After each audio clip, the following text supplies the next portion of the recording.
Hi hello everyone. It's 4 PM, సాయంత్రం 4 అవుతుంది. So ఇక్కడ మనతో ఉన్నారు కందుకూరి శ్రీదేవి గారు. So welcome to Kandukuri family show. So మనతో పాటు ఇక్కడ ఉన్నారు కందుకూరి శ్రీదేవి, వైఫ్ ఆఫ్ కందుకూరి రమేష్ గారు. చెప్పండి శ్రీదేవి గారు, ఎలా ఉంది ఈరోజు? సాయంత్రం 4 అయింది. ఉదయం ఏం చేశారు? ఇక్కడ ప్రయాణం ఎలా జరిగింది? బాగా జరిగిందండి. ఇప్పుడు చంద్రబాబు నాయుడు దయవల్ల ఫ్రీ బస్సులు ఉన్నాయి, దానివల్ల మాకు ఇబ్బందికరంగా ఏం లేదు. బస్సులో ఈ మధ్య చాలా గొడవలు అది యూట్యూబ్ లో చూస్తాం. అవును, మీరు వచ్చే దారిలో ఏమన్నా గొడవలు అది అట్లా ఏం లేదండి, బాగానే జరిగినాయి. చంద్రబాబు ఫ్రీ బస్సులు వేసినాక ప్రయాణానికి ఇబ్బంది ఏమి లేదు, అలా ఏం లేకుండా ప్రయాణం బాగానే జరిగిందండి. సో ఇంటి దగ్గర మీకు 2 కొడుకులు ఉన్నారు? ఇద్దరు బాబులండి నాకు. పెద్ద బాబు సాఫ్ట్వేర్ జాబ్ చేస్తున్నాడు, చిన్న బాబు కూడా సాఫ్ట్వేరేనండి. ఇద్దరికి మ్యారేజ్ చేశాను. పెద్ద బాబు ఈ మధ్య ప్రేమించి పెళ్లి చేసుకున్నాడండి. దాని మీద మీ ఒపీనియన్ ఏంటండి?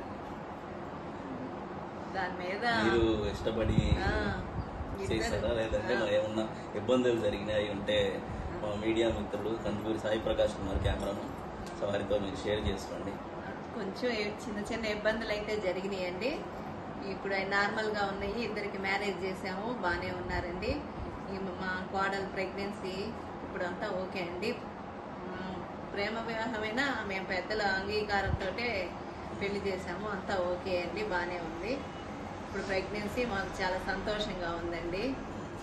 అలా ఎవరైనా పిల్లలు ప్రేమించుకున్నా ఇంట్లో పెద్దలు ఒప్పుకొని పెళ్లి చేయడం మంచిదేనండి. ఇట్లా ఆలోచించే వాళ్ళు నిజంగా చాలా తక్కువగా ఉంటారు ఈ రోజుల్లో. హత్యల వరకు పోతున్న రోజుల్లో చాలా బాగా మీరు ఎంకరేజ్ చేసి సహకరించి బాగా చేశారు. అట్లా చేసుకొని సంతోషంగా ఉంటే పెద్దవాళ్ళు కూడా ఒప్పుకొని మ్యారేజ్ చేస్తుంటారు అండి. చిన్న బాబు కూడా సాఫ్ట్వేరేను. అది లేదు, ఆ అబ్బాయి వాళ్ళ మేనమామ కూతుర్నే చేసుకున్నారండి. బాగానే ఉన్నారు ఇద్దరు. మెయిన్ జాబ్ కోసం ప్రయత్నాలు చేస్తుంది. ఇద్దరు బాగానే ఉన్నారండి. కాకపోతే అమ్మాయి ఇంకా కొంచెం చదువు ఎడ్యుకేషన్ పూర్తి కాలేదు. మరి మీరు సపోర్ట్ ఎడ్యుకేషన్ మీరు? మా ఫ్యామిలీ ఫుల్ సపోర్ట్ అండి చదువుకి. అందులో ఏమీ ఇబ్బంది లేదు, దాంట్లో ఇబ్బందికరంగా ఏం లేదు. మేము ఫుల్ సపోర్ట్. ఇంకా మీ అమ్మగారు నాన్నగారు?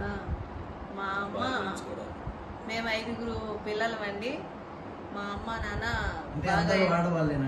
అందరూ లేడీసే. అందరూ మా నాన్న చదివిచ్చాడండి, ఆ ఇబ్బంది ఏం లేదు మాకు. నేను 10th పూర్తి చేశానండి. వాళ్ళందరూ జాబు. మా నాన్న 5 ఆడపిల్లలైనా బాగా చదివిచ్చాడు, మాకు ఆ ఇబ్బంది ఏమి లేదు. మగపిల్లల మా నాన్న అందరినీ బాగానే చూసుకుని ఆ ఇబ్బంది ఏమి లేదు. ఆడపిల్లలు అని మా నాన్న ఎప్పుడు బాధపడలేదండి. 5 ఆడపిల్లలైనా మగపిల్లలతో సమానంగా చదివిచ్చాడు, మగపిల్లల్లాగే చూశాడు. అందువల్ల మాకు అసలు బాధ తెలియలేదు. మా నాన్న అందరికీ బాగా చదివిచ్చాడు, జాబులు ఉన్న వాళ్ళని ఇచ్చి చేశారు. అది ఇబ్బందికరంగా ఏం లేదు. మేము 5 ఆడపిల్లలైనా. మీ కోడలు ఎలా ఉన్నారు? మీరు ప్రేమ వివాహం అన్నారు, వచ్చిన తర్వాత శ్రీదేవి గారు పెద్ద కొడుకు కోడలు కెమెరా ప్రదర్శిస్తున్నారు. మాకు పెద్ద కొడుకు కోడలండి. శ్రీదేవి గారు పెద్ద కొడుకు కోడలండి. మా కోడలు తమిళ అండి. అయినా కానీ అనుకున్న దానికి ఎలాగున్నారు? మీరు ఏమనుకున్నారు అలానే ఉన్నారా? వేరే విధంగా? మేము అనుకున్న దానికి బాగానే మా కోడలు రీచ్ అయింది. బాగానే మర్యాద సంస్కారము బాగానే ఉందండి. మమ్మల్ని గౌరవిస్తుంది. మాకు చాలా సంతోషంగా ఉందండి. చుట్టాలు అందరూ మా బాగా మర్యాద గల అమ్మాయి, పర్వాలేదు అని అందరూ సంతోషించారు. అందువల్ల బాగానే ఉంది. తమిళ ఈ అమ్మాయి కోడల్ని కూడా పిలిస్తే బాగుంటది. అది శ్రీదేవి గారి చిన్న కొడుకు చిన్న కోడలు అండి. కొంచెం ఇదో. కెమెరాకి సరిగా కొంచెం బ్యాక్ రావాలి. ఓకే. కవర్ అవుతుందా సాయి? వీళ్ళు నా చిన్న కొడుకు చిన్న కోడలండి. ఇప్పుడు కెమెరాల్లో చూపించారు కదా, సో వాళ్ళు నా మీ చిన్న కొడుకు కొడుకు. చిన్న కోడలండి. ఇప్పుడు పెద్ద కోడలు మీ కోడలు గారు ఇక్కడికి వచ్చే పరిస్థితి ఏమన్నా ఉందా? రాగలరా లేదా ఒకసారి కదా? ఆ, మా కోడలు వచ్చే అవకాశం ఉంది. ఆ అమ్మాయి వస్తున్నారు అయితే. బస్సులో కొంచెం అలా లేట్ కొంచెం ఓకే. ఓ 10 వెయిట్ నిమిషాల్లో చేస్తే 10 నిమిషాలు వస్తుందండి. ఓకే. ఈలోపు నేను ఇంటర్వ్యూని మధ్యలో ఈలోపు బ్రేక్ వస్తుందండి. అడ్వర్టైజ్మెంట్ చూసి ఈలోపు ఆనందించండి. మీరు ఒక టీ తాగి. ఓకే అండి. టీ తాగి టీ తీసుకుంటాం మీరు కూడా తీసుకుంటాం. ఈలోపు టీ తాగుతానండి. ఈలోపు మీరు అట్లానే చూస్తూ ఉండండి. మేము బ్రేక్ తీసుకుంటాము.